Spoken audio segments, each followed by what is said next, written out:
Currently, your mind is powerfully influenced by the clinging attachment to your friends, relatives, and anyone who brings you satisfaction, and by your hostile feelings towards all those who prevent you from acquiring wealth, comfort, and pleasure, and whom you therefore regard with aversion as enemies.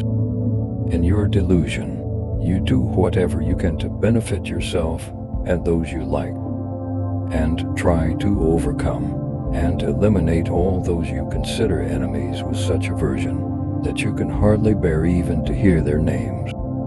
Over countless lifetimes you have been dragged into samsara, this vicious ocean of existence, and carried away by these strong currents of attachment and aversion.